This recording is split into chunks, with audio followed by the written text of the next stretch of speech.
Hi hello dear viewers. അപ്പോൾ Avengers end ഗെയിമിൻ്റെ ending ലീക്കായിട്ടുണ്ട്. So ending എന്താണ് നമുക്ക് ഈ വീഡിയോയിൽ ഡീറ്റെയിൽ ആയിട്ട് തന്നെ നോക്കാം. സോ വീഡിയോ കാണുന്ന എല്ലാവരും ഇപ്പോൾ തന്നെ മറക്കാതെ ചാനൽ സബ്സ്ക്രൈബ് ചെയ്ത് വെച്ചിരിക്കൂ. So let start. സോ ഈ ലീക്കായ എൻഡിങ്ങും ഈ പിക്സൊക്കെ നോക്കുമ്പോൾ നൈസായിട്ടുണ്ട്. പക്ഷേ ഇത് 100% സിനിമ നടക്കുമെന്നറിയില്ല. സോ എല്ലാവർക്കും അറിയാം അവഞ്ചേഴ്സ് ഡൂംസ്ഡേൻ്റെ എൻഡിങ് ഒരു കിടിലം ഫൈറ്റ് സീൻ തന്നെ കാണുമെന്ന്.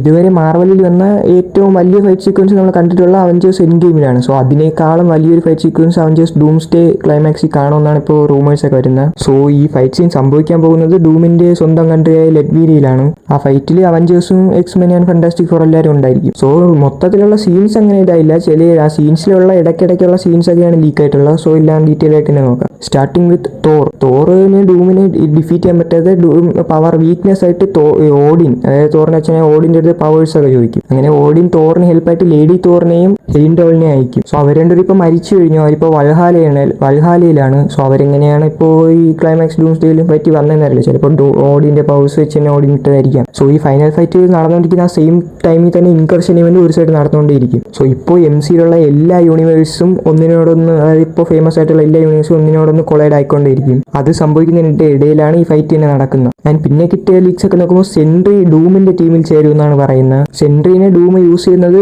ഡൂമിന് ആവശ്യമായിട്ടുള്ള ഒരേ ഒരു യൂണിവേഴ്സിനെ മാത്രം കൊളൈഡ് ചെയ്യാതെ പ്രൊട്ടക്ട് ചെയ്യാനാണ്. പക്ഷെ അത് ഏത് യൂണിവേഴ്സ് ആണെന്ന് കൺഫേം ആയിട്ടില്ല. ചിലപ്പോൾ അത് ഫാന്റാസ്റ്റിക് ഫോർ യൂണിവേഴ്സ് ആകാനാണ് കൂടുതൽ ചാൻസ്. ചിലപ്പോൾ ഡൂം സെൻട്രീനെ മാനിപ്പുലേറ്റ് ചെയ്ത് തന്റെ കൺട്രോളിൽ എടുത്തതാകാം. സോ ഇവിടെ സെൻട്രി ഒരു ഫുൾ വേൾഡിനെ തന്നെ ഹോൾഡ് ചെയ്ത് നിൽപ്പുണ്ട്. സോ സെൻട്രി എത്ര പവർഫുൾ ആണെന്ന് നിങ്ങൾക്ക് ഈ കേൾക്കുമ്പോൾ തന്നെ മനസ്സിലാവും. ചിലപ്പോൾ സെൻട്രിയുടെ പവർ സെൻട്രി ഡൂമിന്റെ കൂടെ നിൽക്കുന്നുണ്ടാകാം. ഈ ചിലപ്പോൾ തോറിനും ഡൂമിനെ ഡിഫീറ്റ് ചെയ്യാൻ പോലും പറ്റാത്ത. അങ്ങനെ തോർ ഓഡിൻ്റെ പവേഴ്സ് ഒക്കെ മേടിച്ച് ഡൂമിനെ അടിക്കാൻ പോകും. അങ്ങനെ സ്റ്റോം ബ്രേക്കർ വെച്ച് അടിക്കാൻ പോകുമ്പോൾ ഡൂം തന്റെ 2 വിരൽ വെച്ച് സ്റ്റോം ബ്രേക്കറിനെ സ്റ്റോപ്പ് ചെയ്യുന്നതാണ് ഇതിൽ പറയുന്നത്. അങ്ങനെ തോറിനെയും ഡൂം ഡിഫീറ്റ് ചെയ്യും.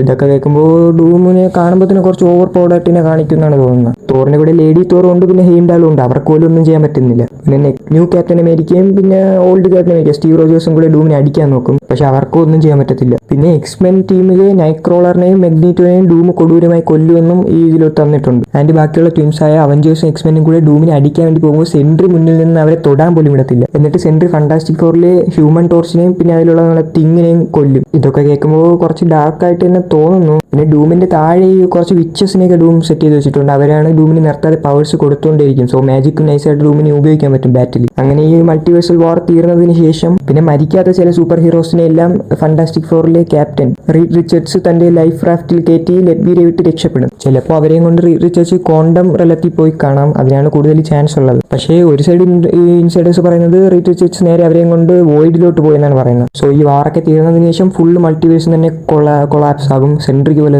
താഴയാൻ പറ്റത്തില്ല. പിന്നെ സ്റ്റാർട്ടിങ്ങിലെ ഫ്രാങ്ക്ലിൻ റിച്ചർഡ്സിനെയും ലോക്കിനെയും ഡൂം തന്റെ കാസ്റ്റിൽ തന്നെ അടച്ചിട്ടിട്ടുണ്ട്. പിന്നെ ഡൂമിന്റെ താഴെയുള്ള വിച്ചസിനെയൊക്കെ വെച്ച് ഫ്രാങ്ക്ലിൻ റിച്ചർഡ്സിന്റെയും ലോക്കിയുടെയും പവർ എടുത്തിട്ട് തനിക്കായ ഒരു സ്വന്തം യൂണിവേഴ്സ് തന്നെ ഡൂം ക്രിയേറ്റ് ചെയ്യും. തനിക്ക് ഇഷ്ടപ്പെട്ട ടൈം ലൈൻസ് മാത്രം എടുത്ത് ബാറ്റിൽ വേൾഡ് ക്രിയേറ്റ് ചെയ്യാം. പിന്നെ മരിച്ചുപോയ അവഞ്ചേഴ്സും സൂപ്പർ ഹീറോസിനെ എല്ലാം ഡൂം ആ വിച്ചസിന്റെയും ഫ്രാങ്ക്ലിൻ റിച്ചർഡ്സിന്റെയും പവർ വെച്ചൊക്കെ തിരിച്ചു കൊണ്ടുവരും. അങ്ങനെ തിരിച്ച് ജീവനോടെ വന്ന എല്ലാ ആ സൂപ്പർ ഹീറോസും ഡൂമിനെ ഗോഡായിട്ടാണ് കാണുന്നത്. സോ ഇപ്പോൾ ലിറ്ററലി ഡൂം ഗോഡാണ്. സോ അങ്ങനെ ബാറ്റിൽ വേൾഡ് ക്രിയേറ്റ് ചെയ്ത് ഡൂം തന്റെ ത്രോണിൽ ഇരിക്കുമ്പോൾ സിനിമ അങ്ങ് അവസാനിക്കും. സോ ഇതൊരു വലിയ സീനായിട്ട് തന്നെ സിനിമയെ കാണിക്കുന്നത്. ഞാൻ ജസ്റ്റ് ഷോർട്ടായിട്ട് ഇത് പറഞ്ഞതേ ഉള്ളൂ. ഇവർ ഇതിലും ഷോർട്ടായിട്ടാണ് കൊടുത്തിട്ടുള്ളത്, എക്സ്പ്ലെയിൻ ചെയ്തിട്ടുള്ളത്. പക്ഷേ ഇതിനെ താണ്ടി വലുതായിട്ട് തന്നെ ഫൈറ്റ് നീണ്ടു നിൽക്കും. സോ ഇത്രയേ ഉള്ളൂ ഇന്നത്തെ വീഡിയോ. അപ്പോൾ വീഡിയോ ഇഷ്ടപ്പെട്ടാൽ മറക്കാതെ തന്നെ ചാനൽ സബ്സ്ക്രൈബ് ചെയ്യൂ. സോ നെക്സ്റ്റ് ഒരു ഓസം വീഡിയോ കാണുന്നവരെയും ബൈ ബൈ.